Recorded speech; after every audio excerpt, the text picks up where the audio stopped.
Hey guys, welcome to the channel. As you see in the thumbnail, what if Issei become a white and red dragon emperor part 3.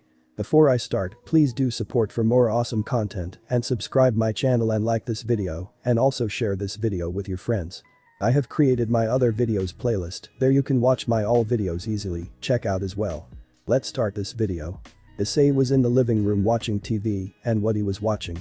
It's Power Rangers, and that time Issei heard that artificial sacred gear can be made and he suddenly had a bright idea, why not make one himself, specifically a morpher from the show Power Rangers. Line break. Has anyone seen Ice-kun? Asked Kurumi to the servants. If I remember, he was on the basement. Kurumi-sama. What is he doing there? He just said it was important. I guess he doesn't want to be disturbed. After a few hours, Issei finally finished his morpher and wanted it to show to Office. Issei found Office under the tree in the garden. Office-chan, I made an artificial sacred gear. What's the name of the artificial sacred gear, Ice-koi? I don't really have a name for it, but I base it on the show that I watched because I found it cool, want to see it. Okay, said Office, and the other girls goes towards them. Hello Ice-kun and Office-chan, what are you guys doing? Said by the girls. Ice-koi here is testing artificial sacred gear. What? Wow. Can we see it? Of course, watch me, said with a smile. He stand up and grab his morpher from his belt. Is that what I think is it's? Said by Volley. Oh, Val-chan knows about it. Yes. It's a morpher from Power Rangers, correct? Correct, now let me show it. He shouted SPD emergency. While he was transforming, his body was covered until he says SPD Shadow Ranger. The helmet appears and covers his entire head and thus the transformation is complete. And he started to roll call Space Patrol Delta. Defenders of Earth. The girl's eyes were literally shining and said, wow, Ice-kun is so cool. Said by the girls. Thanks guys, I really worked hard for it to work, said proudly, and he said power down and the suit he was wearing suddenly disappeared. It's really well made, Ice-koi, I'm proud of you. Thank you, Office-chan said while laughing. Congrats on completing the morpher, Ice-kun said by the girls in unison. Thank you guys, as he smiled to them. Line break. Issei is on the way on Yusaka to meet the two girls formally. Oh, you're here, Ice-kun, girls come here, said Yusaka. Yes, I want you two to meet Issei Hyoudou, said Yusaka while pointing towards Issei, and Issei met Lefei and Kuroka. Introduced Yusaka while pointing towards both of the girls. Hey there, I'm Issei Hyoudou. Issei simply introduced himself. Hello Issei-san, I'm Lefei Pendragon. Lefei said shyly. Hello, my name is Kuroka, let's get along, Naya. Well, girls, I called you both here to talk about your future, Yusaka said with a serious face. Our future? Asked Kuroka curiously. Lefei just stared at her. Yes. You see, both of you are moving into Issei's house, Yusaka said to both girls. Yeah? But why? Asked Kuroka and Lefei in unison, who scratched their heads. Issei just stared at Yusaka about what she was trying to do and about to ask, but Yusaka noticed his facial expressions and continued, ignoring the girl's question. Don't worry, Ice-chan, I already got your grandparents' permission, so you don't have to worry about it. And then looked towards both of the girls while maintaining a serious face. Okay then, we'll treat you like a family member, and I'm sure Ka-chan and Tao-chan are going to treat you like their own daughter, just like Kurumi-chan and Val-chan. Declared Issei. Lefei's eyes widened exponentially as she looked up at Issei, tears slowly swelling in her eyes as she dropped the bag she was carrying in shock. Her hand slowly came up to cover her mouth as she couldn't believe what was happening to her right now. Because of her time in the Pendragon household, they didn't treat them as a family member, but as a tool for their country. She was overwhelmed with emotion. Issei stepped forward and placed a hand on one of her shoulders, making her watery eyes look up as she saw compassion, understanding, and love, and the silent message that he would never leave her alone, no matter how impossible it may seem. She thanked whoever that was above for letting her stumble upon having a real family that will care for her in the first place, and for that she was forever grateful. She embraces Issei in a tight hug, but before she could say anything, Kuroka spoke. But before that, Yusaka-sama told me that you can help me find someone. Can you tell me who that person is? It's my sister, her name is Shirin. I left her there because I don't want her to be a criminal and to be chased, said Kuroka, and gave the journal to Issei. What's this, Kuroka? It's the journal my old master used, he wrote down on what he does to his experiments, said Kuroka with a sad tone. Issei took a peek at the journal and it was not pleasant, so he decided to put it in his pocket dimension and patted the head of Kuroka and said. Don't worry, I'll help you find your sister so the two of you can be reunited. Thank you, Issei-sama, Kuroka said as she cried, and Issei hugged her while patting her head. And please don't use Sama from now, Kuroka-chan, Issei said with a smile. Yusaka saw this and couldn't help but smile and spoke. Aren't you a charmer, Issei? teased Yusaka, making Issei and Kuroka blushed while Yusaka just giggled. "So what is your decision?" "Kuroka," said Yusaka. "I will start with Kuroka, who still has pink blush in her face, making both Issei and Lefei smile, who still was clinging to his right arm like a vice. "I don't want to let him go for fear he would run off or disappear if she let go." Issei understood what's in her mind and said, "Don't worry, I'm not going to disappear." That lessened Lefei's worries and she let him go from her embrace. Yusaka just smiles and giggles at their interaction. Both girls left to pack their stuff, leaving Yusaka and Issei alone. "They know about joining my peerage?" asked Issei curiously. "Yes, I told them yesterday, but I also told them, only if you refuse, not to bother you any longer, and they agreed too," said Yudaka with a serious tone. "That's why they are moving in," exclaimed Issei. "Yes, you'll get a chance to spend more time with them, so. You both are lucky, you know, getting a chance to live with my Ice-kun," said Kanu, looking at both girls who were busy packing their stuff. "You are telling us like he is some sort of hero, Kanu-sama," said Kuroka curiously, as Kanu never complimented someone, let alone a boy. "Yes," he said Kanu immediately, while remembering how he saved her. "Really, Kanu-sama?" asked Lefei when she heard Kanu. "How so?" asked Kuroka, who didn't know why she wanted to know. She just wanted to know. "Yes, remember I told you I was attacked by some devils?" Both of them nodded. "Well, he was the one who saved me from those disgusting people." Both Lefei and Kuroka's eyes widened at what they just heard. The boy they just met was the one who saved Kanu, as she mentioned the devils that attacked her were strong. After that incident, Kanu started to show deep hatred towards the devil. It didn't help as she heard about the Valine incident, but that didn't mean she hates Vali. No, she didn't hate the girl that became one of her best friends, but she hated Vali's family for treating her like that. Mirai only get a chance to sleep over at his house 5 to 6 times in a month, while Fist-chan, Rumi-chan, Tia-chan can sleep with him every night. Heck, Val-chan is even now sleeping in his bed. I'm the only one who left out, muttered Kanu, enough to be heard by both girls. "Sleep with him?" started Lefei. "In the same bed, Naya," finished Kuroka. Both of the girls were now blushing red. "You know he is so warm," said Kanu, still in her thoughts. "That's it." Lefei couldn't take it and fainted. Kuroka immediately rushed to her and caught her before she fell. "Let Fei wake up. Wake up. Damn it. Look, Kanu-sama, what you did," Naya, Kuroka said, still blushing on her face. When Kanu came out from her dream, she found Lefei on bed while Kuroka was shaking her. "What happened?" "Kuroka-chan?" Kanu asked innocently. Kuroka just looked at her for a minute, then replied, "Nothing, Kanu-sama, we aren't supposed to hear about your boyfriend body being warm when you slept with him." Kanu realized what she told them and blushed heavily. "Arden Hyoudou resident. So you are Lefei and Kuroka," Yusaka-san told us about Max while looking at both girls. "Yes, Hitomi-sama," said Lefei with a bow. Hitomi just giggled and said, "You don't have to be so formal, sweetie," while patting Lefei's head. Kuroka was just staring at them. Seeing Kuroka, Max spoke, "And you?" "I'm Kuroka, please take care of me," said Kuroka with a bow. Hitomi was shocked at her voice, since she already knew about her past and didn't expect her to behave normal, kind, and polite. Issei smiled, which didn't go unnoticed by Max as he spoke. "You're doing." While looking at him, that caught Hitomi's attention too. "I'll leave it to your imagination." Suddenly a giant ball of fire came towards Issei. Lefei saw this and crash-tackled Issei down, but she wasn't the only one who pulled him, resulting in the trio falling on the ground, Lefei on top of him. While the giant fireball hit the near couch and totally burned it, but surprisingly Lefei wasn't the only one who pulled Issei, Kuroka too. Both of them are too close, making the situation awkward. Issei noticed her eyes glowing red. Kuroka didn't know what it was, but she could feel some sort of attraction towards the boy. She didn't know why she acted this way. Hitomi immediately used her sacred gear and froze the remaining couch. "Ice-chan, Lefei-chan, Kuroka-chan, you guys are alright?" asked Hitomi in a worried tone. Suddenly 3 figures arrived there that happened to be Office, Tiamat, and Kurumi. Vali wasn't at home at the moment, she was currently training with Amaterasu very hard. Not just for her, but for her family too. Kurumi's words motivated her on another level.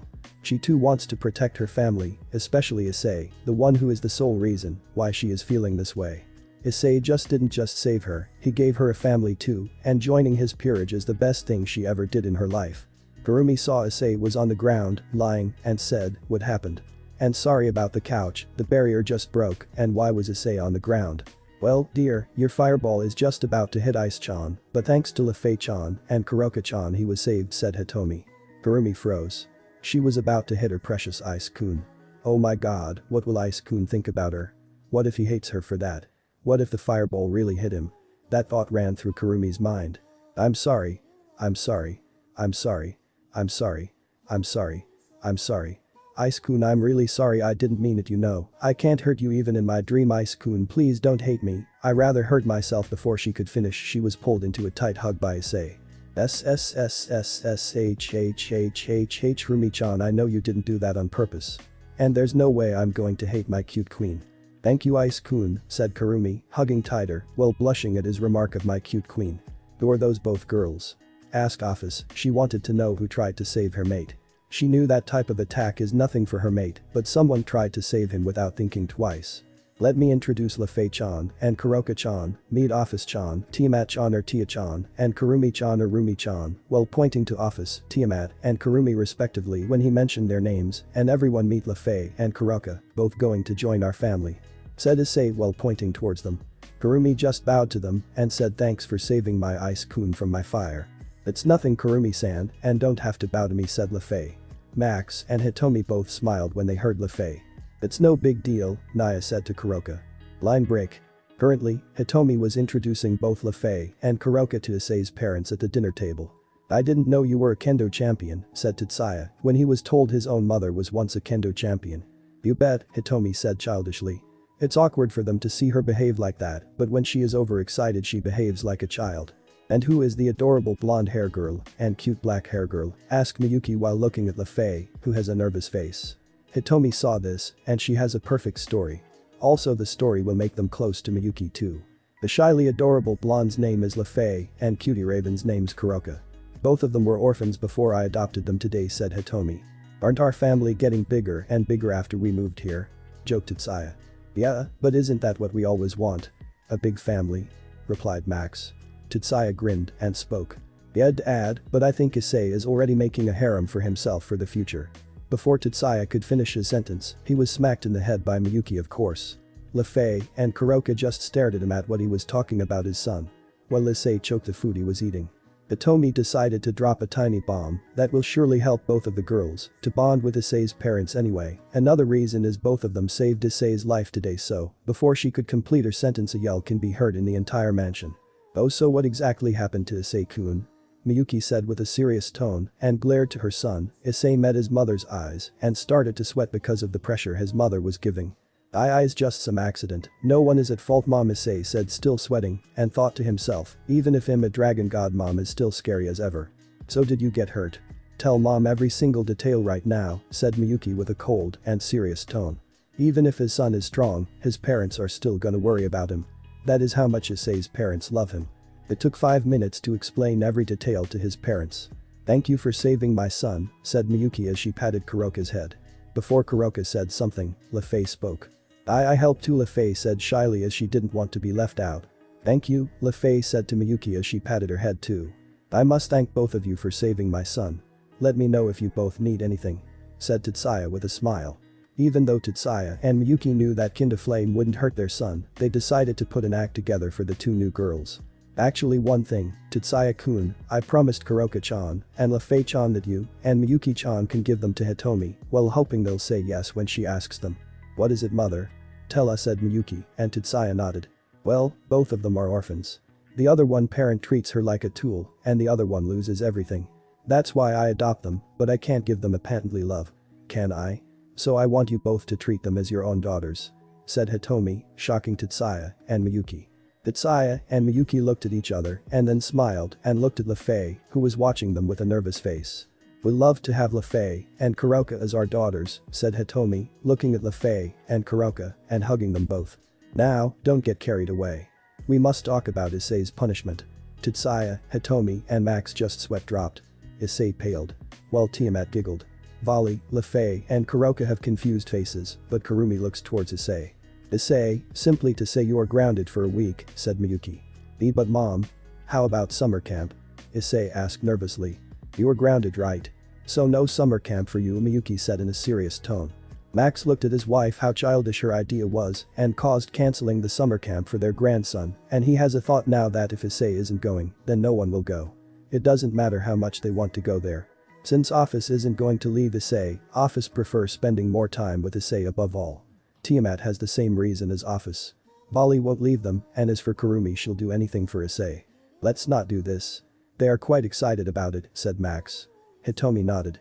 They? It's only for Issei actually, and the rest can go, said Miyuki, even though she doesn't like the idea, but wondering why her father-in-law said they. She knew that all children are pretty close to each other, but they aren't going to cancel the whole summer camp. Can they?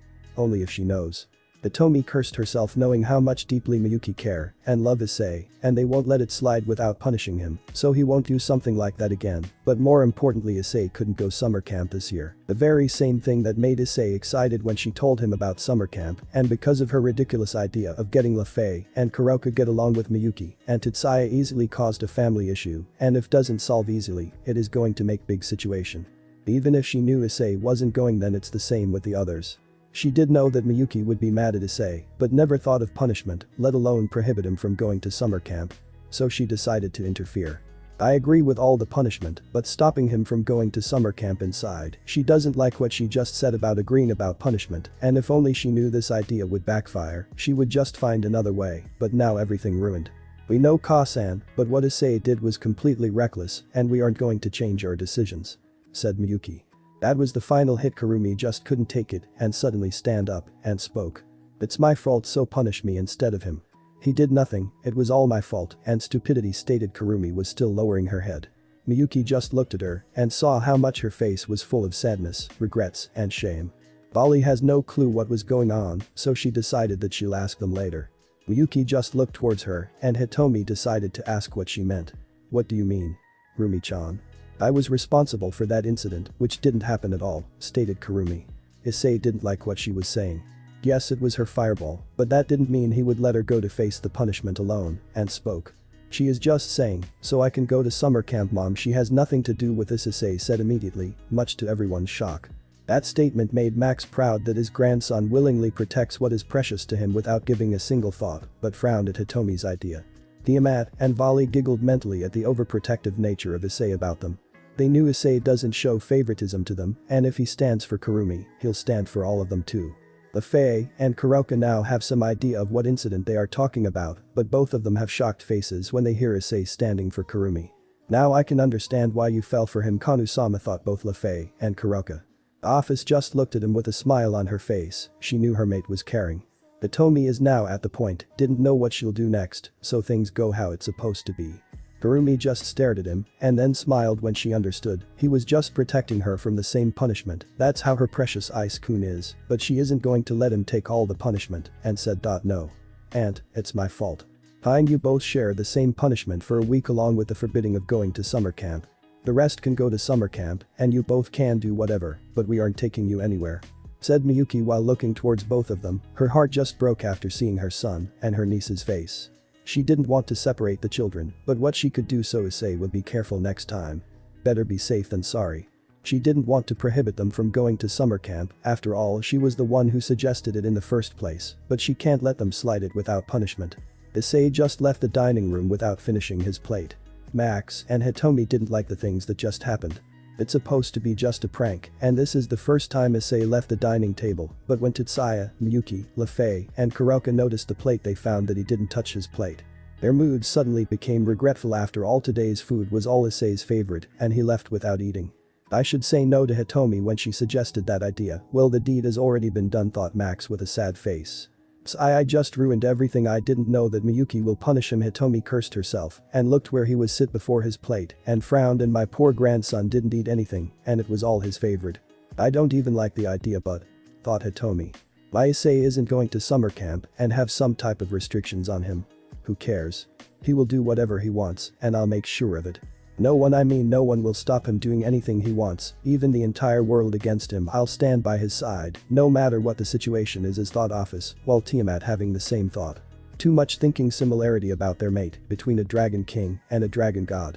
What the hell just happened, and if my ice koi isn't going, then I'm not going to, thought Vali. No, this isn't going to be this way. My ice-kun was just punished for my stupidity. And he tried to save me from the punishment even when I interfered. I'll make it up for him, but how? Kurumi though. Her stupid idea completely backfired, but when she saw her leaving without even touching her food, she just lose her appetite. She can't even think that Issei and Kurumi went to bed without eating. Breaking the awkward silence, Miyuki asked how about going out shopping tomorrow. Lefei-chan and Kuroka-chan. It's my first time going shopping with anyone because in my old house we already have clothes and no need to go out and shop, said Lefei. It's fine, Lefei-chan, how about you Kuroka-chan? I'd like it if it isn't any problem for you, said Kuroka. Of course. It isn't any problem. I think Office-chan, Tia-chan, and Val-chan tag along too, said Miyuki. Tetsuya didn't like the idea of leaving Issei and Kurumi, but what can he say, his wife already decided to punish the two and she isn't gonna budge unless there's a valid reason. Line break. Issei just entered his room. He switched off all the lights in his room and went to bed. What did I do to deserve this? And mom is really scary too, mentally cursed Issei. There's no one's fault, partner. Draig's right, kid, so no need to feel down, you're not alone. Thanks Ddraig, Albion, Issei chuckle. You know you can do whatever you want to say. Uncle Red. You're here too. Yeah, anyway my nephew, you know how to make dragon clones. What is a dragon clone, Uncle Red? As stated by the name, the user makes a dragon clone of themselves. These clones have a fraction of the user's overall power, but are useful for attacks and other diversions. As expected, they are capable of bleeding and are quite durable and an excellent decoy. Do you understand? So I can go anywhere while leaving a clone? Yes, you can. That'll be awesome. Now take a nap, partner, so we could drag you in your mindscape so we can train you. Yeah, kid, and I'm gonna teach you a sword skill called Starburst Stream, it's perfect to your dual wielding. Alright then. Kurumi was standing outside of Issei's room. She didn't know how Issei would react. She opened his door and found there was only darkness. All lights were switched off. She used her little flame to see around. She found Issei on the bed lying asleep. She soon joined him, laying close to him before covering them with a warm blanket. While gently breathing, Kurumi's arms wrapped around Issei's shoulders, effectively bringing his face into her breast, squeezing his face. Smiling dumbly, Issei just went with the soft heartbeat of Kurumi, gently lulling him to sleep. Soon Office, Tiamat and Vali joined them. It became a daily routine for them. It wasn't like they didn't have their own, but still they loved to sleep in his room. Dreamworld. Starburst Stream. After Issei performed the skill, Albion said. Well done, you already mastered the technique, kid. Hey Ice, do you want to accelerate your training? Accelerate, you say? But how? I just can't train 24/7. I have other things to do. I know, but what if it happens when someone does it for you? Someone do it for me? Why would someone do that for me, and if someone else does the training it will help him or her? Not me, said a very confused Issei. It's called multiple shadow clones. Shadow clone require less dragonic magic than a dragon clone. That's forbidden, you know. Yeah, but I think he's fine if he only uses it on his dreamscape. Forbidden? Is it dangerous or something? Why is it forbidden anyway? Not for those who have high dragonic magic reverses and magic. So low magic reverse person can't do it. Huh. But aren't I a dragon god? That's right. I almost forgot that I'm not a normal dragon anymore, Issei chuckled. Well Issei, it's called multiple shadow clone. This technique creates copies of the user, however, these clones are corporeal instead of illusions. The user's chakra is evenly distributed among every clone, giving each clone an equal fraction of the user's overall power. The clones are capable of performing techniques, including the shadow clone technique itself, on their own and can even bleed, but will usually disperse after being hit by a strong enough force. The clones can also disperse on their own or be dispelled by the user of the technique, but when dispelled, it transferred its memory as well as experience to the original, so if I create more, the more they will learn, and when it disperses, it automatically transformed all things they learned to me. Correct. So ready to boost your training? Let's do it. Human world. Everyone is having breakfast together as part of their morning routine, but today's atmosphere is a little bit tense. Because in the breakfast table Issei, Kurumi, Office, Tiamat, and Vali are not there. Their thoughts were different at the moment. They all missed breakfast. Not a coincidence, things will get worse, thought Max with a sad face. They didn't even have dinner yesterday, and now breakfast, thought Hitomi with a face of full regret. Where are they? They don't miss breakfast, thought Miyuki. Looks like they overslept. Or maybe about what happened last night, thought Tetsuya looking around. Looks like Issei overslept, said Max with a sigh, breaking the tense moment. Hitomi couldn't take it and spoke while looking towards a household servant. James, go check on Issei and rest. If they are already awake then bring them here. James nodded and left. But they missed breakfast and they didn't eat dinner yesterday, stated Hitomi. Miyuki's eyes blinked before they widened when they heard last comment. What do you mean, Mom? They didn't eat dinner? Asked Miyuki, silently praying that she misheard. There will be no way Issei missed his dinner when it was his favorite, how wrong she was. Tetsuya nodded as he wanted the answer as well. You didn't notice? None of them had dinner yesterday, including Issei. Of course, their plates were untouched. Explained Max. Miyuki and Tetsaya thought that they misheard, but when Max confirmed it, what they heard was true. Their faces became ghostly pale. Were we a little hard on him? Asked Miyuki, hoping that wasn't the only reason. To put it simply, there was no one fault there. I was there when it happened. Max replied sternly. Miyuki and Tetsaya blinked before looking at each other. Miyuki spoke. So we punished him for the first time in his life and he has nothing to do with it. Miyuki recalled the sad face of Issei yesterday. She understood the impact she had on him. Before she could say anything, James entered the room. James, where are they? Asked Tetsaya immediately as he saw James entering the room. Tetsaya-sama, they are still asleep, said James. Tetsaya nodded while Max just sighed. Miyuki still can't believe that she punished her little baby boy without any reason and frowned. She frowned deeper when she recalled yesterday's event. We have to talk to him and tell him he is ungrounded and can go to summer camp, stated Tetsaya with a happy face. How about you take all of them for shopping? Suggested Max. I'm going to then, said Luna immediately, not wasting any chance to make up with her little grandson. Since she's the one who brought up the little incident. The pair of green eyes opened in response to the sunlight filtering into the large room. The boy groaned. He felt two warm breaths tickle his chest and smiled at the now common sight of the mop of blonde hair and black hair that belonged to Kurumi and Office. He looked at the clock and found it was already 8:30. He oversleeps when there's something that annoys him. Breakfast at 8 a.m. looks like I missed my breakfast too. Thought Issei when his stomach growled, and it didn't help as he didn't eat anything last night. He stroked their hair gently as he recalled what had happened yesterday and frowned. He checked his surroundings and found Tiamat and Volley were gone. Volley liked to do morning training. As for Tiamat, he heard his bathroom shower is on and he has plenty of idea where she is and he confirmed it by his dragonic sense. Issei was cut off from his thoughts when he heard Kurumi and Office mutter, indicating that they were finally starting to wake up. He couldn't help but chuckle as it was widely known in the household that Kurumi wasn't much of a morning person and as for Office, she didn't care about morning. Kurumi opened her eyes in the morning, looking around the room sleepily before giving a warm smile to him. Office gives a warm smile to her husband-mate, snuggling deeper into his chest. Good morning sleepyheads, Issei chuckled and both Kurumi and Office blushed.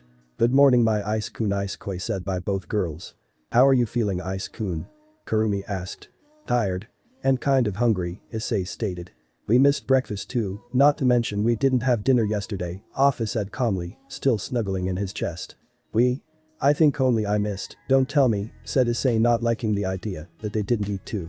It's my foul. Before Kurumi completed her sentence, Issei brought her in a tight embrace and spoke.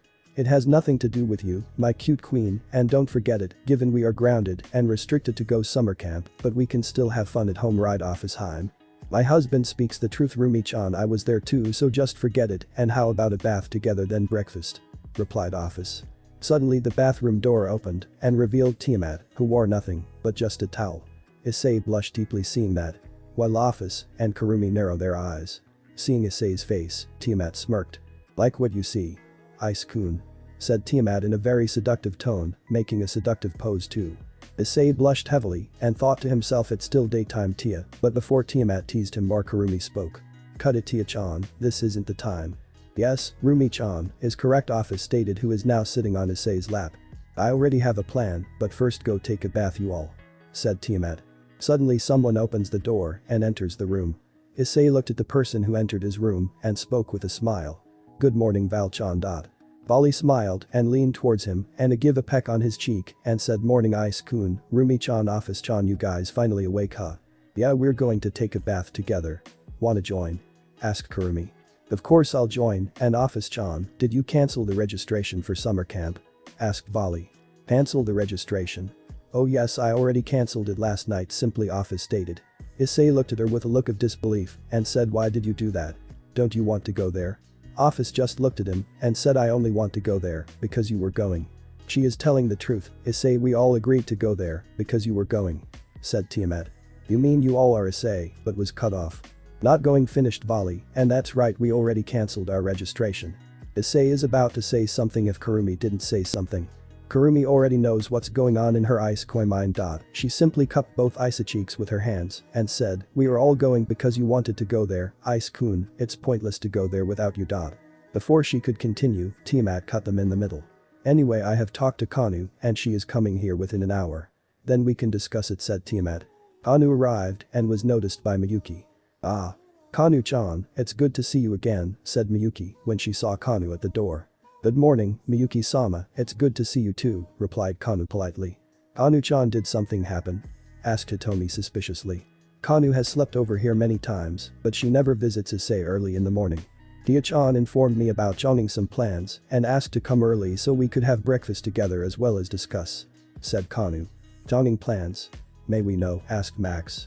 He didn't like the way when he heard the joining plans, and if his guess was right then it will be about summer camp. Oh. We cancelled our registration for summer camp and Tia-chan asked me to come early so we could discuss more. Kanu simply, much to Miyuki and Hitomi's horror. After all, the entire summer camp idea was suggested by Miyuki and Hitomi, the ones who told the children. You didn't cancel the registration either, right? The other girls will go? Asked Miyuki. She was hoping she misheard of something that going to cancel. She didn't think that they already did that. I already did. So Tia-chan, Office-chan, Bali-chan did. Last night Tia-chan called me and said Ice-kun and Rumi-chan cancelled their registration. She didn't tell me the details why they did so, but if they aren't going then I'm not going either. Said Kanu while rubbing her head. She has no idea what her statement will do to them. As she said she headed towards Issei's room, leaving Issei's parents and grandparents with regretful faces. What have we done? They already cancelled the registration. Said Miyuki while looking at Tetsuya. We punished him for no reason and ended up cancelling the entire summer camp, replied Tetsuya. This is all my fault, said Hitomi, who lowered her head regretfully. Max just left the hall, he didn't like the way things were going. When he and Hitomi make Tetsuya and Miyuki understand that there isn't any Issei's fault there, it's already too late. I think you should take Lefei and Kuroka for shopping as you promised them yesterday. I don't think anyone from the rest will join you as they are busy making plans, Tetsuya said to Miyuki, who just lowered her head and spoke. Yes, you are right, we made the worst decision yesterday, resulting in cancelling the summer camp, but if they are going to make plans for summer, we must support them somehow to make it up for Issei. This is the first time we grounded him and he wasn't guilty if only relaxed. Ended giving him a chance to explain himself. Kanu was on her way to Issei's room as Kanu joined Issei and the rest of the girls. Vali told her everything that happened yesterday. You mean Ice-kun is grounded and forced to cancel the summer camp because of things he even didn't do? To put it simply, yes, replied Tiamat. I'm sorry. I'm the main reason. Kurumi started to apologize but stopped by Kanu and spoke. You have nothing to do with this. So what's the plan, Tia-chan? Asked Issei. Oh, Ice-kun. Always eager, huh? Teased Tiamat, making Issei blushed a little, then glare at her and the rest of girls glaring as well. Okay. Let's finish the breakfast first, then we can talk about it. And Ice-koi, only you are allowed to look at me like that, added Tiamat, causing Issei's face to go redder than great red. While all the girls glaring dagger at her. So I decided to drop it before it goes out of control. Isn't the dining room inside? Why are we going towards the garden? Asked a confused Kanu. Because we are going to have breakfast in an open garden, stated Issei. Soon they entered the garden with a table which was surrounded by 6 chairs. The table was full of food and 2 servants were standing near the table, mainly waiting for them to arrive. Here you have breakfast. Issei-sama, as you requested, said one of them. Thank you, Sai-san. You too, Bonnie-san, Issei simply stated. Both of them gave a half-polite bow and left, leaving 6 of them. After breakfast. So what now? Asked Bali. This time Issei decided to remain silent, not wanting to get teased more by Tiamat. Oh, I was hoping Ice-kun was going to ask me if I'm wounded. Ice-kun, don't you care about your lit? Before Tiamat could finish, she was hit by everyone. Killer intent towards her, even Office, except Issei. Office's killer intent is enough to make her shut up. Now it's time to get serious. Would you like to tell us about your plan? Asked Issei. Hein, did you guys hear about Okinawa? And Issei, if I'm correct, your family owns a resort there? Asked Tiamat. Yes. Issei paused and his eyes widened in realization of her idea. Great idea, Tia-chan, you're the best, exclaimed Issei. Tiamat just giggled. Okinawa, huh? I have to talk Ka-sama and I also have to ask permission, stated Kanu. Don't worry, Kanu-chan, Yasaka-sama will cheer Kurumi happily. Yes. We got almost a week to prepare. Next week we'll be in Okinawa, said Vali. Which everyone nodded. Line break. Currently Max is in his study room thinking about last night's event and Kanu's words.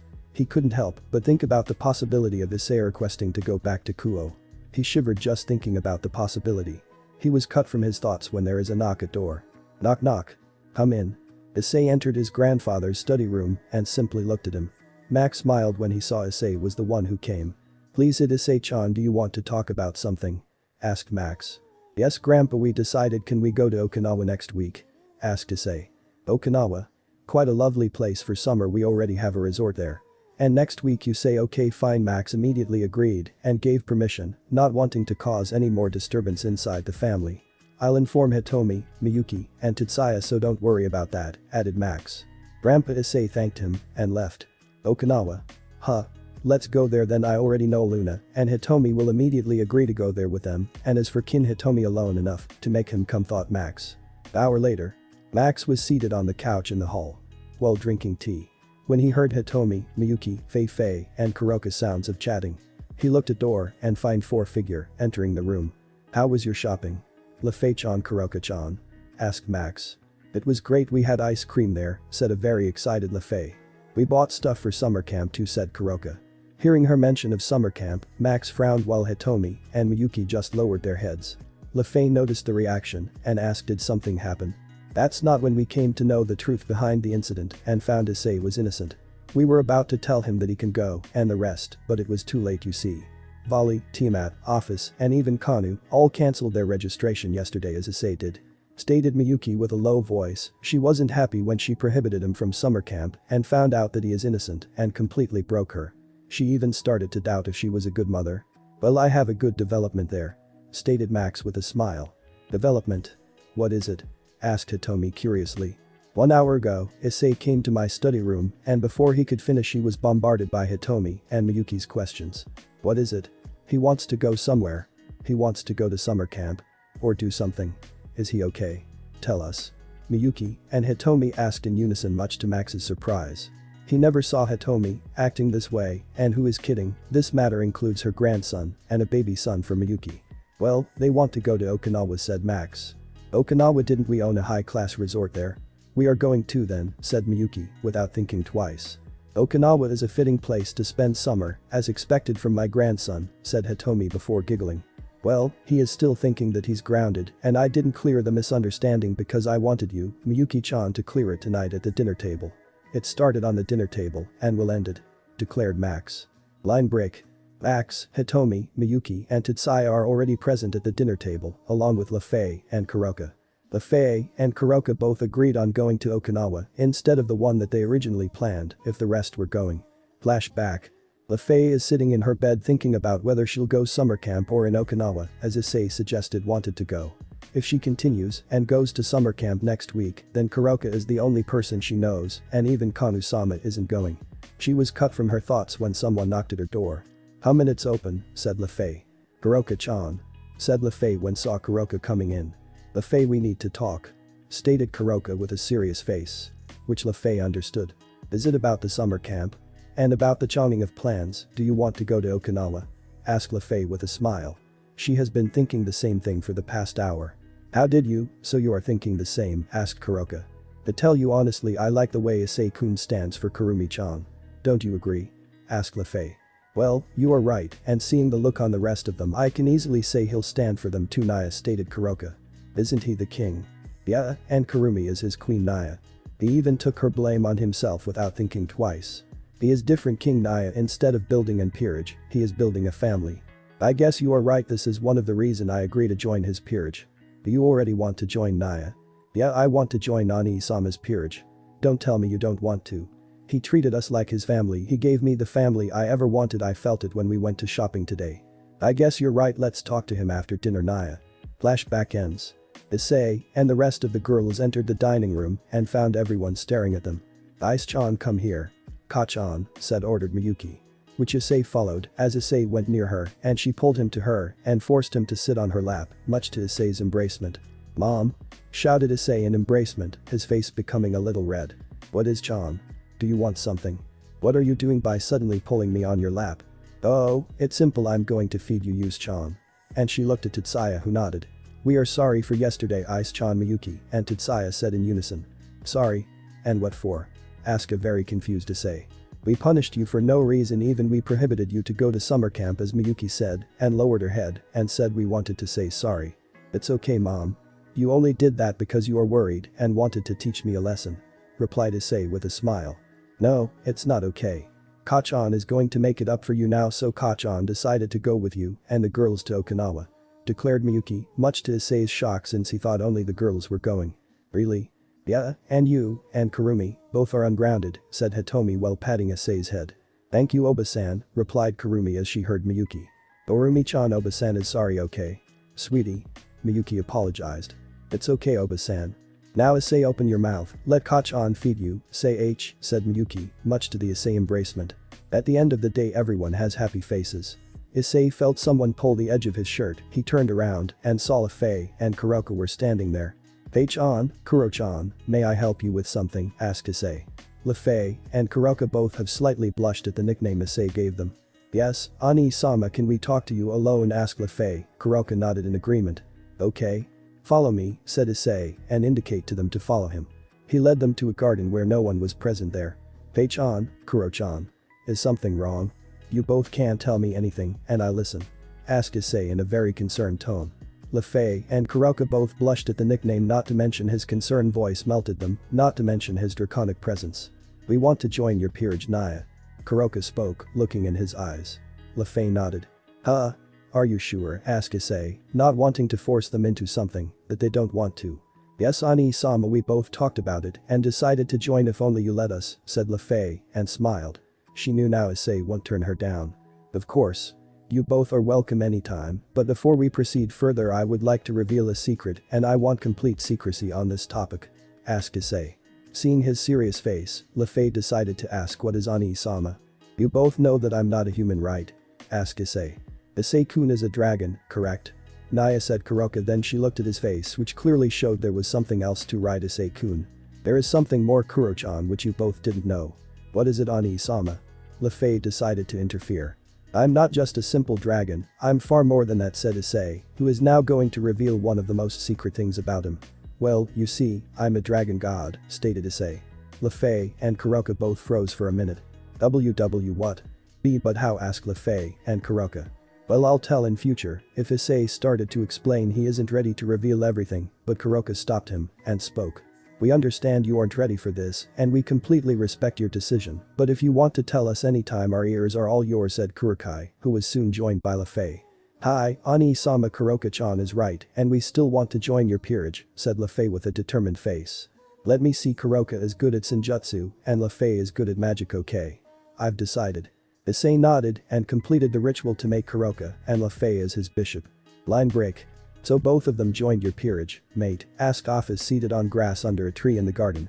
Yes, Office Heim they both joined and I just told them I'm a dragon god, replied Issei who was lying on the grass, putting his head on his lap, who was constantly playing with her mate's hair.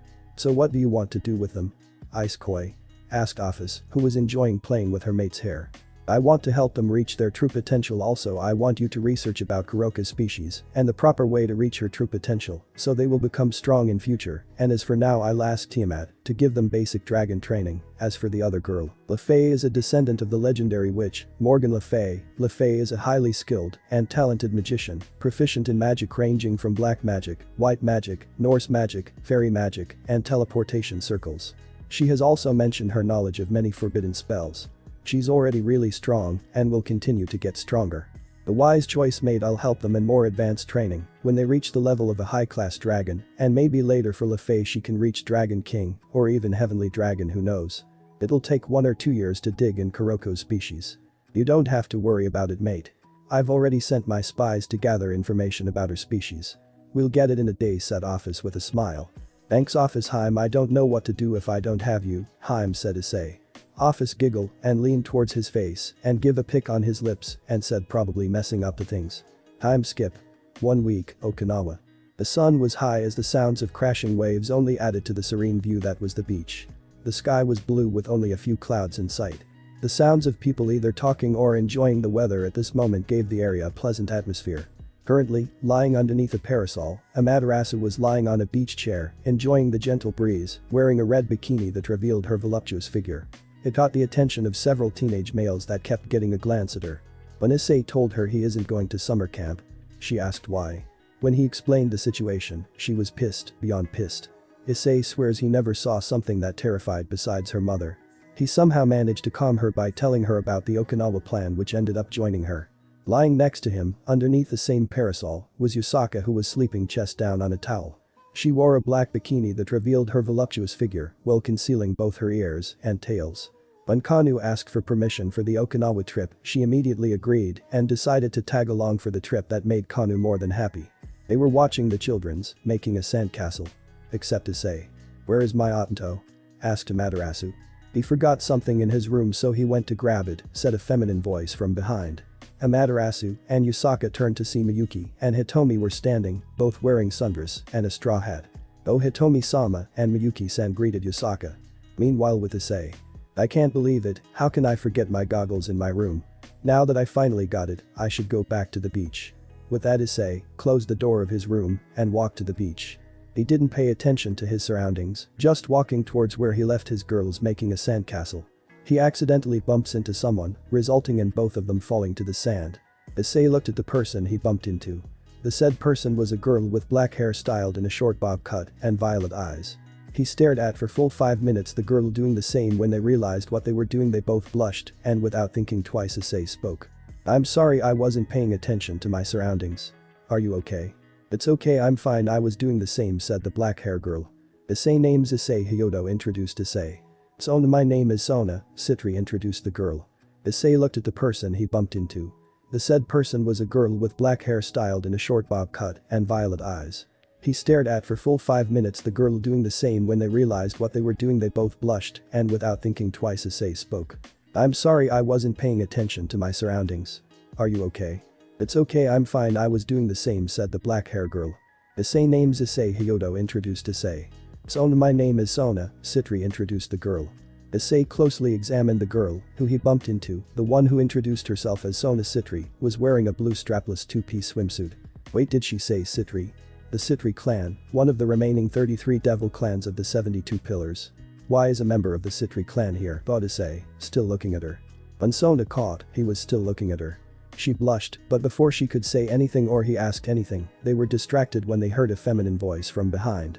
"Sotan, Sotan." Sona didn't need to turn around as she knew who was calling her and sighed while Issei looked towards the source of the voice and caught the teenage version of Sona without any glasses. "Here you are, Sotan." Wani-chan was so depressed when she didn't find you. "I was about to call entire guards to look for you," she said. Then she looked towards the person her Sotan talking to and found a cute adorable boy with grey hair with shining green eyes. Before Sona could reply, she spoke again. "Oh. My Sotan got a boyfriend," said teased Serafal cheerfully, making Sona's face completely red. "Wani-sama. It's not like that, I just know each other's name," said a red-faced Sona. Issei didn't know what to feel, but nodded lastly. Is that so? Anyway, I'm Sona's Wani-chan." Serafal Citri. Serafal said in a cute childish voice. Sona just signed, knowing her Wani-sama behavior. Issei already told Serafal to act like they first met before they went to Amaterasu and asked for the same thing. Issei found her behavior cute and thought aloud, "You are really cute, Serafal-san," and blinked. "Did I just said that?" Serafal had a star in her eyes, finding another true fan of hers. "Oh. Thank you, I didn't get your name actually," said Serafal, while having curious expressions when she asked his name. "Nice act, Sera-chan," thought Issei. "Because I never gave you my name, in fact I just introduced myself to Sona before you came.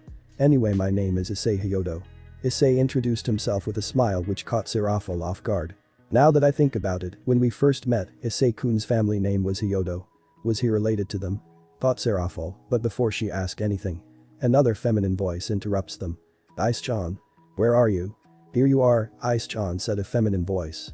The trio looked towards the voice and they had mixed reactions. Issei already knew who she was and imagined what he looked like to his company. Serafal stared at her in disbelief. She isn't recovered from Hyoudou bomb now, she. Why? She is here.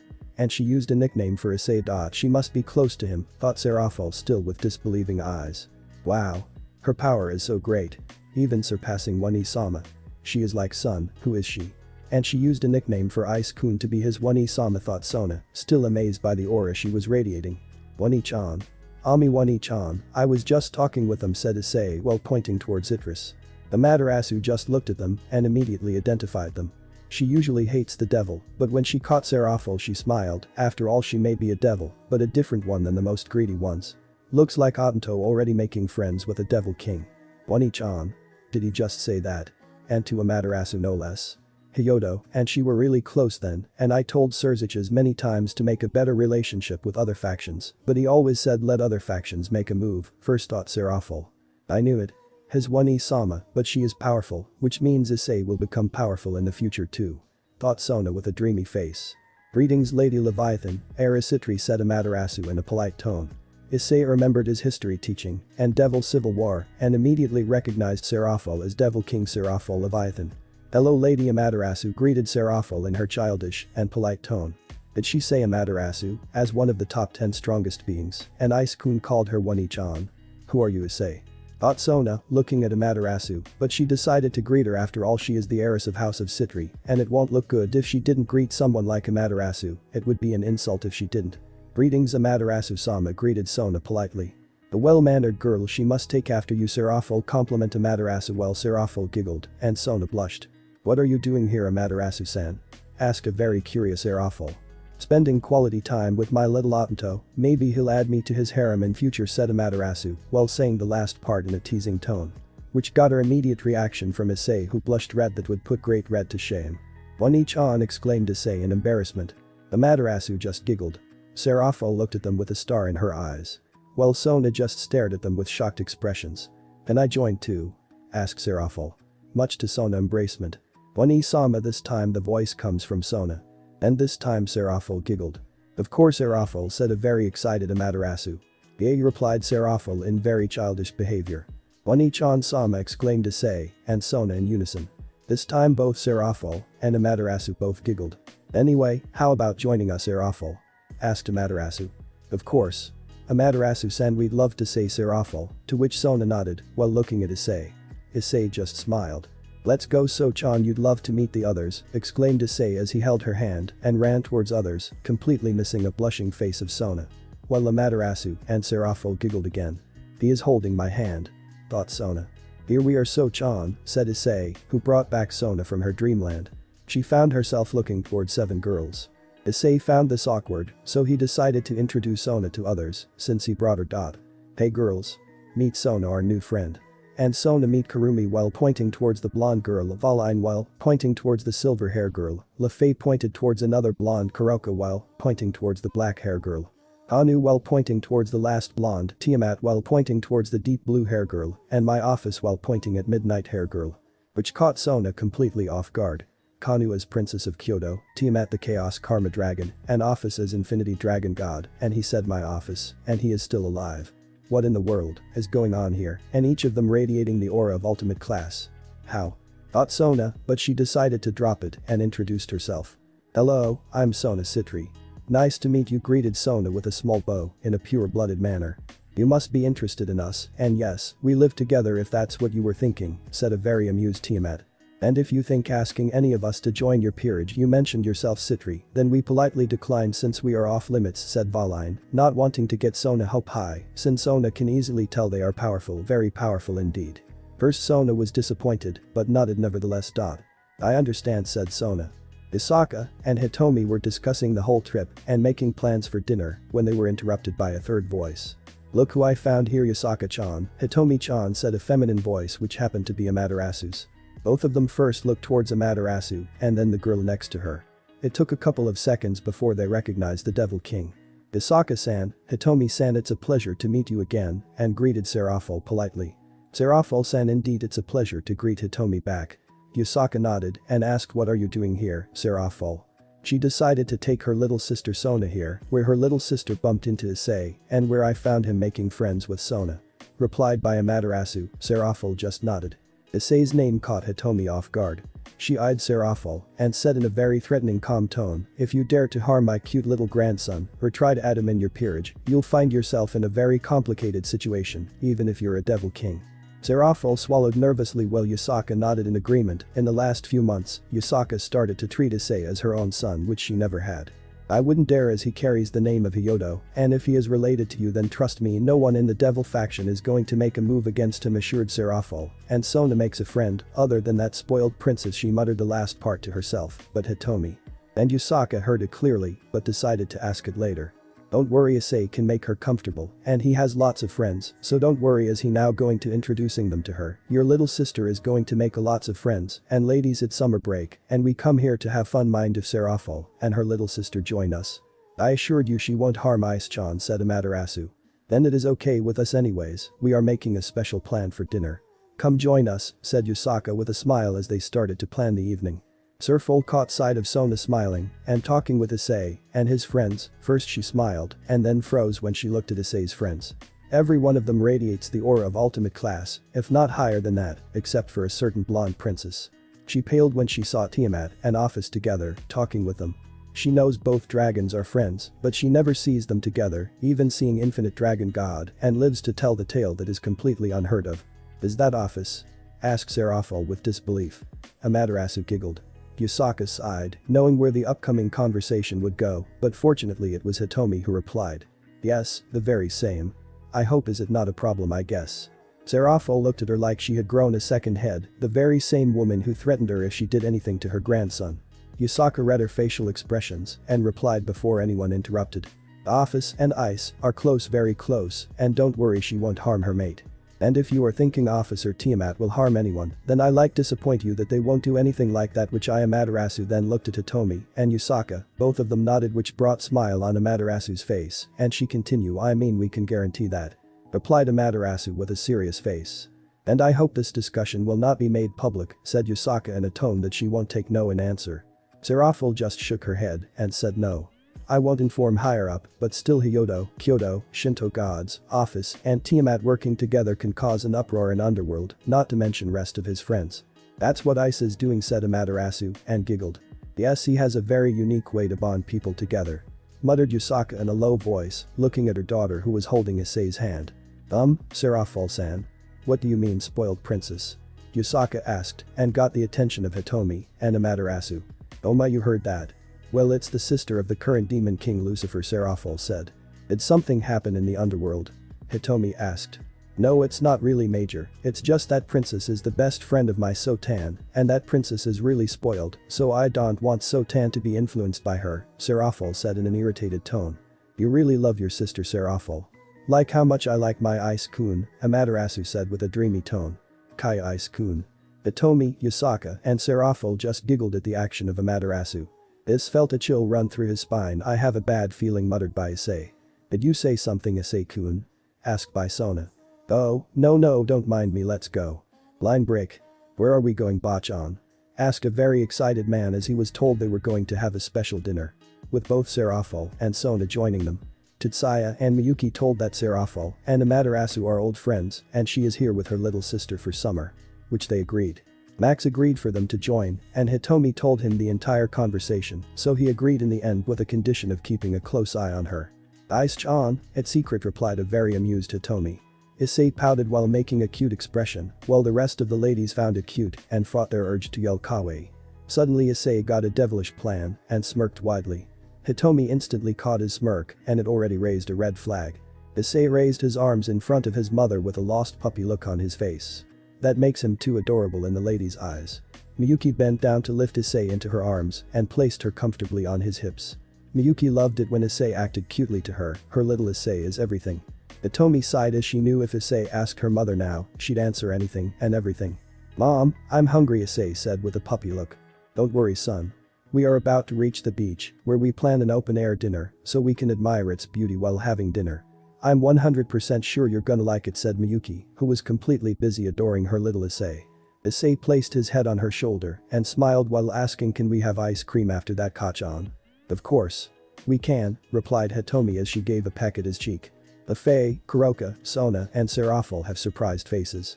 They never thought Issei would ever behave like that. Max chuckled, seeing their surprised, disbelieving, and astonished faces. "Don't worry, you all just saw one of his mood swings.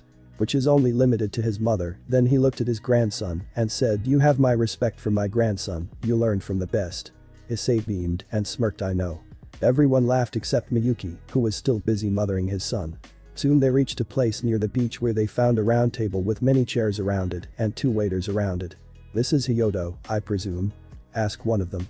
Hitomi came forward and confirmed, "Yes, gentlemen, I booked today a special dinner for my family and friends. I think everything is ready or we aren't too early or late." Second waiter nodded and said, "No ma'am, you are on right time, and yes, everything is ready ma'am." Hitomi and the rest of them are seated. "Wow, this looks like an advanced version of open-air dinner, but we added a beach," said Issei, admiring the beauty around. "I told you, son. We are about to reach here, and you gonna like it," said Hitomi, lifting her son onto her lap. I love it, Mom said Issei happily as he adjusted himself on his mother's lap. Glad to hear, said Miyuki while stroking his hair. Did you have fun today, asked Miyuki. Yes mom. I made new friends, said Issei with a bright smile. Oh really, who are they? Miyuki said, and Issei pointed to Sona and Serafal. Looks like you added another member to your harem again. Issei said to Tsaya and grinned pervertedly, but that only earned a smack from Miyuki. Ouch. He said, and the others laughed. It is the first time I saw him act like that, said Lefei while looking at Issei and his mother.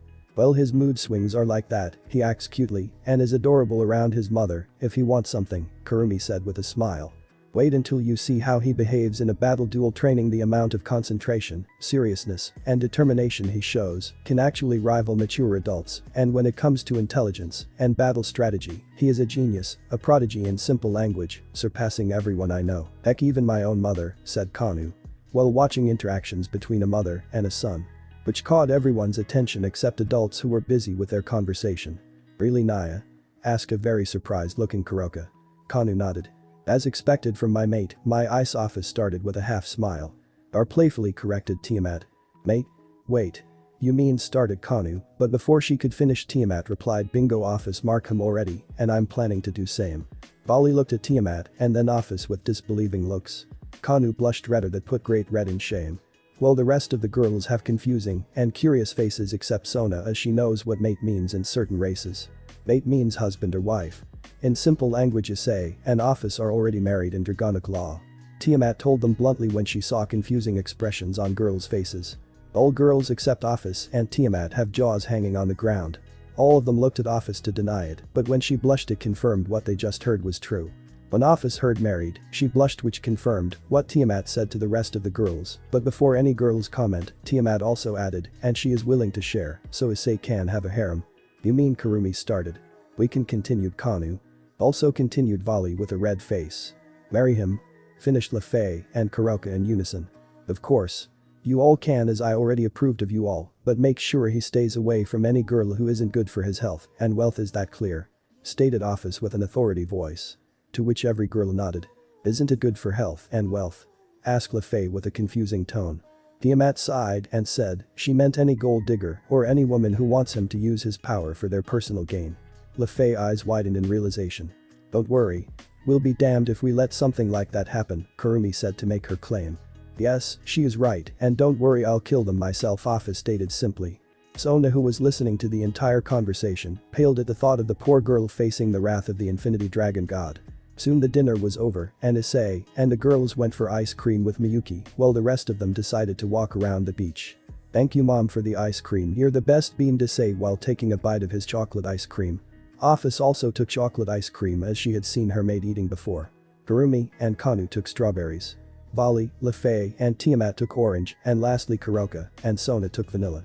Welcome Issei-kun, said Miyuki with a smile. All. Aren't Ice-chan gonna share with his Ka-chan, added Miyuki. Issei looked at his mom and simply showed his chocolate ice cream to his mom and said, here mom, have a bite, cheerfully replied Issei, which Miyuki found cute and that earned him a peek on his cheek. Issei and the rest of them returned back to their rooms. Since the Hyoudou already had a manor there, they didn't have to book any hotel rooms and their manor was quite large, so everyone got their own room. But even after getting a separate room, like they always do in their home, the girls didn't budge, they simply took a room and decided to sleep at Issei's room, continuing their normal life. Line break. The day's morning was special to everyone as they planned to visit Shuriho Castle, Cape Manzamo, and Okinawa Chirami Aquarium at last. Hitomi also invited Serafal and Sona almost an hour early for breakfast so she can talk about today's plan with them, as Amaterasu insisted on inviting them on every trip, which the rest of the group didn't refuse. Hitomi, Miyuki and Amaterasu were discussing for today's program with every single detail, while Max and Tetsuya were discussing their own stuff. It looks like the kids were enjoying more than they could have enjoyed at the summer camp that originally planned. Stated Tetsuya. Max nodded in agreement and said, you can say so, but it's not only kids who are enjoying it, but we are enjoying this too. Yes, you can say that again, but when we think about it, it's really been a while since we went out with the rest of the family, huh? Asked Tetsuya while remembering the last time he went out with his parents. Yes it is, and the reason for it is clearly Issei, stated Max. He became a lifeline for the family, especially for his Ka-chan, and Hitomi-chan is starting to spoil him too. You said like as if you didn't spoiled him, you also spoiled him as much as they did. I have only one grandson, so I don't see the reason why I shouldn't, complained Max, while Tetsuya just chuckled at his father's ridiculous excuse. Suddenly they were interrupted as a household servant came and said Hitomi-sama, Miyuki-sama, our guest Serafal-sama, and Sona-sama have arrived. Please send them in, ordered Hitomi. After a few minutes they arrived at the living room. Hitomi saw them coming and greeted them. Serafal and little Sona-chan, good morning, come and sit with us as we were discussing today's program, said invited Hitomi. Serafal nodded and sat next to Amaterasu while Sona decided to stand behind her sister. Amaterasu saw her and spoke with a smile, Sona-chan, why don't you go upstairs and get Issei and others, they probably awake now. Yes, so Tan, go greet your future husband a sweet very good morning, teasing Serafal in a very low voice so only Sona could hear. Hearing that makes Sona face redder than great red. She didn't know if she felt embarrassed for calling her so Tan or calling Issei as future husband or to greet Ice-kun in the morning. In the end she decided it's better to join them since she can't interfere in adult matters. Sona was on her way to Issei's room and when Sona arrived she was standing in front of Ice-kun's room and still thinking how he was gonna react after seeing her. She gave her thinking a pause and knocked at his door twice but she didn't get any reply so she knocked twice again. But still she didn't get any reply so she decided to push the door and found out that the door was open. She knocked again but again got no reply. So she decided to enter his room. She pushed the door and the door was now completely open and a shocked face Sona was standing there. Sona knew what they were talking about last night at the dinner table but didn't expect to see this type of situation this early in the morning. She doesn't know she'd see this type of situation, but this early. In front of her was a bed bigger than the extra king-size bed, must be custom made she thought, but that wasn't the main reason for her shock, but in the bed, Issei was laying in the middle of the bed with the girl she met last night. Anu on his left side while using his hand as her pillow, not to mention in her true form. On his right side Office was sleeping while using right hand as her pillow. At least she was glad that Office wasn't sleeping in her true form. She started to doubt that she was the same Office she heard about. The rest of the girls also find a place on his bed and sleep peacefully. She didn't know what to feel. On the first hand she was blushing madly at what she was seeing, but on the other hand she felt a little bit jealous to be left out and missed the chance to sleep with Ice-kun. She was so caught up in her thinking that she completely missed that Issei was starting to wake up. When Issei completely awoke, the first thing he saw was the girls around him, which didn't surprise him. For him, it's a normal morning for him with the addition of Kanu, and it also didn't surprise him a bit since whenever Kanu came for a sleepover, she chose to sleep with him.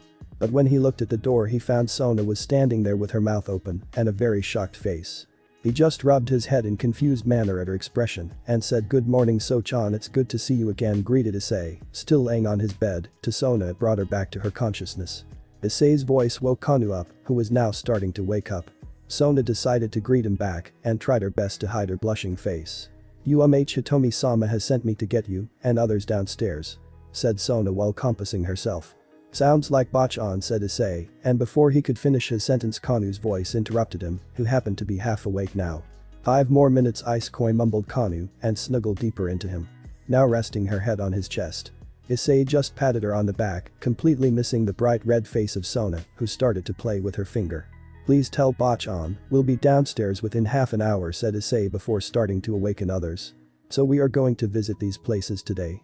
Asked a very cheerful Devil King Leviathan. That's right, Sarah. I'm sure Sona will like these places, replied Amaterasu with a bright smile, and Sona really gets along with the other. Anyway, Serafal, Issei's birthday is next month. I'm inviting you to his birthday party. You must come with Sona-chan. She'll like it. Invited Miyuki. Amaterasu nodded in agreement. Ice-chan's birthday is next month already? I should get a better gift for him than Serafal replied in her way. Where is Sona-chan anyway? Asked Yusaka. Oh. I sent her upstairs to get Issei and others, answered Hitomi. Before she could say anything she found a bright red face Sona that was walking towards them. Hello, Sona-chan. Where is Issei and others? Asked Hitomi. Miyuki, Yusaka, Amaterasu, and Serafal looked at her waiting for her reply with confused expressions with her bright red face. He just woke up and said he'll downstairs with others within half an hour. Answered Sona, still with a red face. So that's why your face is red, stated Yusaka. She knew very well about Issei's sleeping situation. After all, he came for a sleepover at Yusaka Manor 6 to 7 times a month. Hitomi, Miyuki and Amaterasu caught what she was talking about. Hitomi and Miyuki just sighed and Amaterasu giggled. Serafal asked with confused expressions, I don't really understand, did something happen? Well Sarah, it's just they all sleep together, Amaterasu told her bluntly. Seraphil blinked twice before understanding of her words. I see. She then looked at Sona, who still have a little pink blush in her cheek, and asked in teasing manner, is someone jealous for not getting chance to sleep with Ice-chan? Little pink blush turns back into a reddish tomato color. Wani-sama, shouted Sona in embracement, and the others just laughed. Soon Issei and the girls joined them. Issei found them on the breakfast table, and he greeted them. I'm presuming that you already made today's plan, Bachan? Asked Issei, sitting on a chair across his Bachan. Good morning, Kasan, said Kanu. Morning, my little princess, said Yusaka, lifting her daughter onto her lap. The rest of the girls also found their seats and adjusted themselves on their chairs. We decided to visit Shuriho Castle today. How's that sound? Asked Hitomi to Issei. Amazing, Bachan. The 11th World Heritage Site, Shuriho Castle, exclaimed Issei. The 11th World Heritage Site? Asked by a very curious Lefei. Shuriho Castle served as the proud and dignified center of Ryukyu Kingdom and its politics, foreign affairs, and culture. With architectural influences from both China and Japan, the castle shows its exceptional cultural and historical values in its unique stonework and architectural design. Thus, Shuriho was designated as a World Heritage Site in December of 2000, the 11th World Heritage Site within Japan. Surprisingly, the reply came from Sona. Issei just nodded to confirm what she said. We are also planning to visit Cape Manzamo, informed Miyuki, and Issei's eyes widened at what his mother said. The Cape Manzamo, I always wanted to see the sunset from there, said a very excited Issei. Is there anything special at sunset from there? Asked Volley with a curious tone. Indeed, due to its location, Cape Manzamo is facing the open East China Sea to the west. This makes it a very popular spot on Okinawa for viewing the sunset, replied Issei. Then we are going to watch the sunset from there, confirmed Miyuki with a smile. This is going to be an amazing tour, said Issei. Line break. Issei finds himself seated on the sofa while drinking orange juice. Did you enjoy it today, honey? Asked Miyuki while playfully rubbing his hair. Yes. Kachan, I took lots of photos too, said Issei as he started to share his photos on his camera. Where are others, Office Heim? Asked Issei as only his mother and Office were in the living room with him. Well, your grandfather and father were booking some event for tomorrow. Yusaka, Amaterasu, and Seraphil went shopping as Amaterasu found a site of a good shopping mall nearby. As for your grandmother and the rest of the girls, I don't know, said Miyuki, and smiled as she saw the photo of yesterday's dinner in which Issei was seated on her lap and she was feeding him. Bachan and the rest of the girls are planning for an open-air dinner at our garden, so they are now at the garden, planning for our dinner, Office simply stated, and got off from her chair and placed herself on Issei's lap. Miyuki holding herself to yell cute at the cute sight, and since she has a camera on her, she captured the moment on her camera. Meanwhile, Hitomi and the girls are busy preparing for the event. So how does it look, girls? Asked Hitomi as she finished the preparation. Wow, Grandma, it looks amazing, exclaimed Lefei as she looked at the preparation. What is it called, Bachan? Asked Kurumi as she guessed that it must be a themed dinner. What do you mean, Kurumi-chan? Asked Tiamat as she raised both of her eyebrows. Tiamat-san, Kurumi-chan wants to know if it is a themed dinner or not. But if you ask me, it surely looks like one, answered Valine. Kuroka and Kurumi nodded in agreement. You both are quite right, dear, it is a themed dinner called Elegant Summer Dinner. I'm sure Ice-chan is going to enjoy this, said a very amused Hitomi as a 7-year-old girl caught the basics of dinner arrangement. Amaterasu, Yusaka, and Seraphil are out shopping. Amaterasu-san, I think this will be enough for today, said Yusaka in a very irritated tone, carrying 4 bags full of clothes and different fashionable items. Oh. Come on, Yusaka-chan, I have yet to get an 11th gift for Issei's birthday, replied Amaterasu with a pout. Well, Seraphil checked the new magical outfit she got for Sona and herself. 11th. Just how many gifts do you plan to give Issei on his birthday? Asked Yusaka with a disbelieving look. That's easy to answer. Double the number of presents Otanto will get on his birthday, cheerfully replied Amaterasu. Yusaka facepalmed. That's a very good goal, Amaterasu-chan, commented Seraphil. Thank you, Sarah. You're the only one who can understand me, said Amaterasu with a fake mock and hurt tone. Yusaka just rolled her eyes. Of course. After all, I'm Wani-chan too, replied Seraphil with a serious, determined face. Yusaka could swear it's the first time she saw Seraphil's serious face. She didn't know this woman can be serious at all, and a determined one no less. I think it's an Wani-chan thing that I can't understand, thought Yusaka as she was completely clueless at what was happening. Meanwhile, while all this was happening, Max and Tetsuya was talking some stuffs and drinking tea. So all the preparation for tomorrow has been made? Asked confirmed Max. Yes. Dad, you don't need to worry. The children are going to enjoy it, confirmed assured Tetsuya. Dad, I'm worried about Issei's future. Do you think he can handle himself when we aren't there? Miyuki is worried about the same thing too. You know how much Miyuki loved Issei. Of course he'll be okay as long we guide him to the right path and be there when he need us. I'm sure everything will be fine, and for the past few years I think he's already at the level at the heavenly dragon or even dragon god class. I guess you are right, he has already the strength to protect his harem, Tetsuya said while laughing. Ahaha, I guess you are right, my grandson is living the life of a man's dream. Anyway, how's your sister-in-law? Did the doctor say anything about her condition? Asked Max while drinking tea. Unfortunately no. She is still in a coma and showing no sign of recovery. Tetsuya said and sighed. Max frowned and said get the best doctors from all over the world. Tetsuya Kurumi-chan growing up without her mother is not good, I know you, and Miyuki-chan will always be there for her, but still. I know what you want to say, Dad, and I understand completely, and if it isn't for Ice-chan, I don't know how to get Kurumi-chan out of her depression. She has always been close to him and afraid of losing him and being by his side as he does the same for her.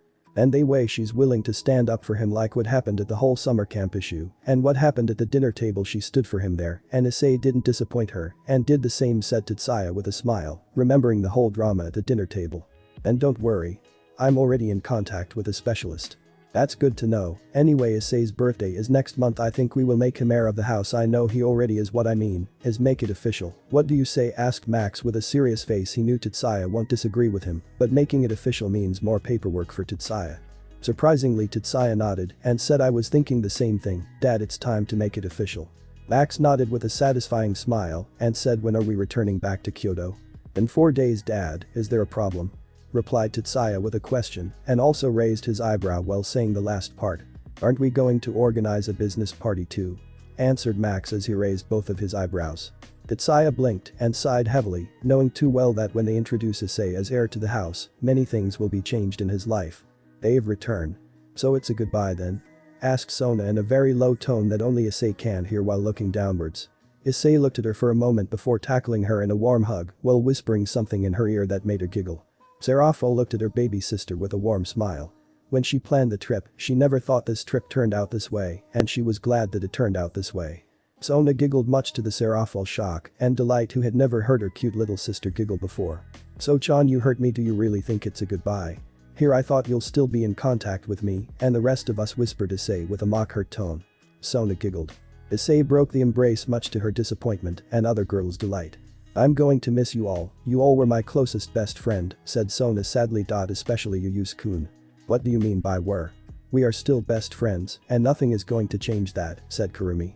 Here, this is for your Sona-chan, said Valine as she handed a magical book, Advanced Dark Magic of Water and Ice. To non-supernatural beings, it's like an old story book featuring a prince and princess fairy tale, but for a supernatural being could see what it actually is.